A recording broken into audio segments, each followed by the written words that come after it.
Glória a Deus. Continuando, agora eu vou para Hebreus. Eu não fui antes porque o áudio não ficar muito extenso e muito grande.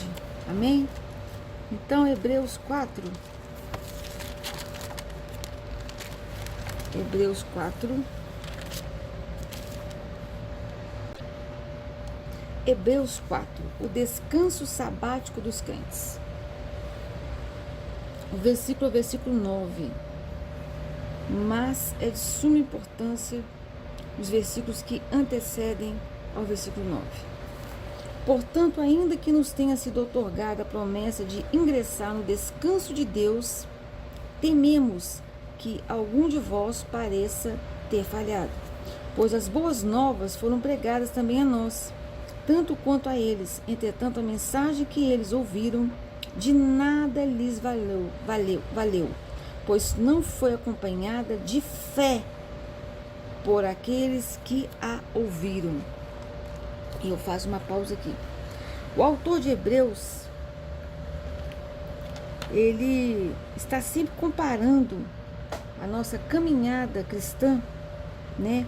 E aqui no caso, eu vou falar de uma outra forma, a caminhada dos israelitas no deserto, abandonando a escravidão do Egito e peregrinando até o descanso de Deus na terra prometida. Em relação, com o que ele compara isso? Em relação à jornada do cristão rumo ao seu pleno repouso espiritual no reino de Deus.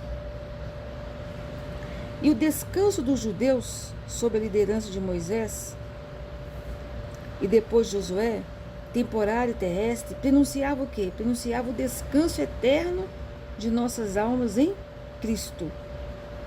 E a expressão aqui acompanhada significa literalmente unida, enquanto que boas novas significa literalmente evangelizadas. Então a fé compromete o ouvinte com a mensagem recebida. Não se pode esquivar-se da sua obrigação.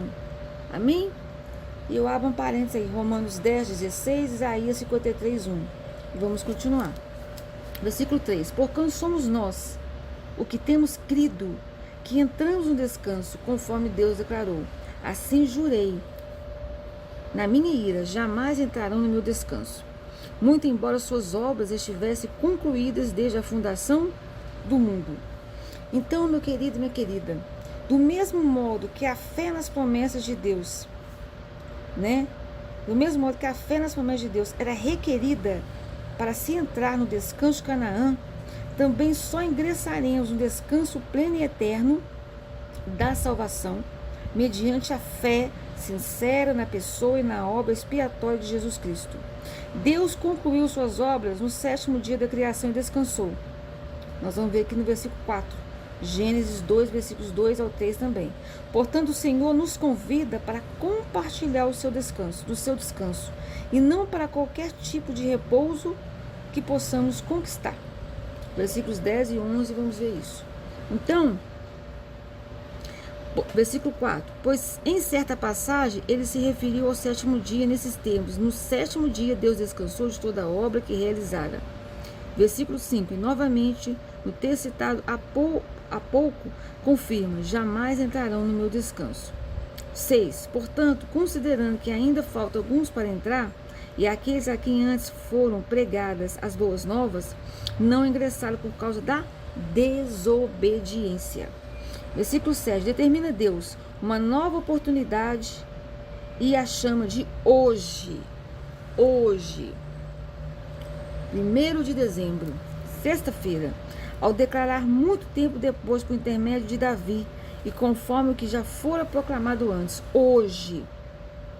E eu te convido hoje, se ouvirdes a sua voz, não endureçais o vosso coração. Por quê? Porque se Josué lhes tivesse oferecido descanso, Deus não teria feito declaração posterior a respeito de outro dia.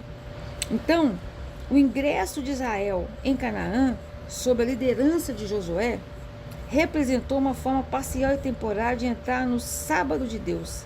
Mas a posse do sábado não foi completa naquela época, como demonstra o convite contínuo e expresso do Salmo do Salmo 95, versículos 7 e 8.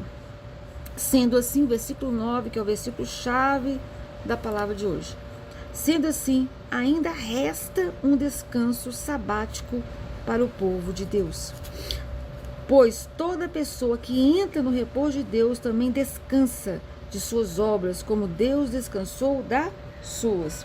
Então, podemos tomar a posse completa do sábado de Deus, por meio da fé sincera em Jesus Cristo. Assim como Deus descansou da obra da criação, o crente pode descansar de empreender esforços na tentativa de alcançar sua salvação e deve repousar na obra consumada do Filho de Deus na cruz do Calvário, o qual nos conduzirá ao Shabá eterno do Senhor. Apocalipse 14, versículo 13. Diante disso, esforcemo-nos por entrar naquele descanso, para que ninguém caia no mesmo exemplo de desobediência. Ou seja, o esforço do cristão não é para alcançar o mérito da salvação, mas sim porque já é salvo. Busca perseverar na fé, pela obediência diária ao Espírito Santo e à palavra de Deus. Não devemos seguir o triste exemplo de Israel no deserto. E as palavras que repouso e descanso vem do shabatismos, né? Eu não sei falar muito o grego, não. Falar a pronúncia, né? Só aqui na escrita, aqui na palavra do Senhor. Então, continuando. Versículo 12. Porque a palavra de Deus ela é viva e eficaz, mais cortante que qualquer espada de 2 gumes, capaz de penetrar até o ponto de dividir alma e espírito, e juntas e medulas, e é sensível para perceber os pensamentos e intenções do coração. Glória a Deus. Então, a expressão total de Deus aqui foi revelada a nós, seres humanos, por meio da pessoa de Cristo Jesus. A palavra que encarnada, João 1, versículos 1 e 14. E igualmente nos foi confiada verbalmente. Essa palavra dinâmica e ativa de Deus no cumprimento de todos os seus planos aparece claramente no Antigo Testamento quanto no Novo Testamento. E se você desejar, eu tenho inúmeros versículos para comprovar o que eu estou falando. Tanto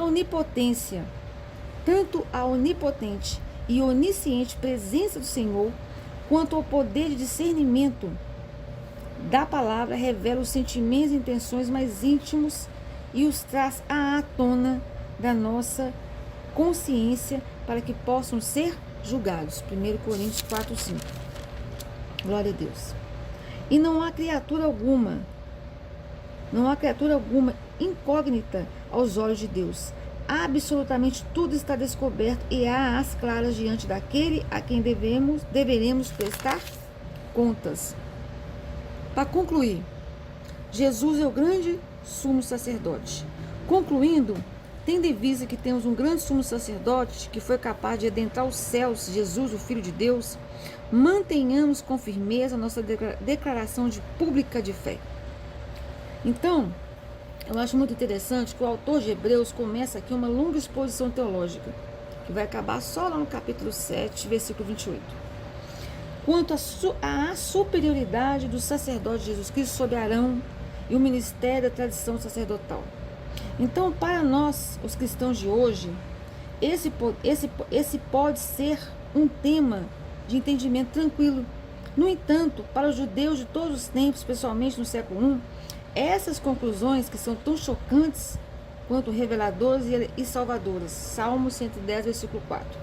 Assim como o sacerdote arônico, no dia da expiação, passava por entre os olhares expectativos do povo em direção ao Santo dos Santos, assim também Jesus passou para além da vista dos discípulos que o observavam atentamente, elevando-se e atravessando pelos céus até adentrar o santuário celestial, ocupando sua suprema transcendência e autoridade e cumprindo plenamente sua obra expiatória. Glória a Deus. Versículo 15 e 16 para finalizar. Pois não temos um sumo sacerdote que não seja capaz de compadecer-se das nossas fraquezas, mas temos o sacerdote supremo que à nossa semelhança ele foi tentado de todas as formas, porém sem pecado algum. Portanto, meu querido, minha querida, eu fiz essa oração de manhã e quero agora te convidar. Acheguemo-nos com toda a confiança ao trono da graça, para que recebamos misericórdia e encontremos o poder que nos socorre no momento da necessidade. Glória a Deus. Então, Jesus Cristo, nosso sumo sacerdote, não se mantém distante nem alienado do ser humano e de suas agruras, como ocorria com os sacerdotes judaicos. E ainda hoje acontece com muitos líderes espirituais. Deus se fez carne em Cristo e sentiu na pele as fraquezas e sofrimentos que acometem a todos nós. Entretanto, ele jamais pecou, o que significa que obteve vitória sobre todos os desafios da carne e do espírito. Portanto, querido e querida, só Jesus pode sentir o que sentimos e oferecer a sua ajuda compassiva sempre que, pela fé dela, nos quisermos valer. Amém? Glória a Deus. A palavra terminou aqui. No próximo áudio eu falo sobre a mensagem de revelação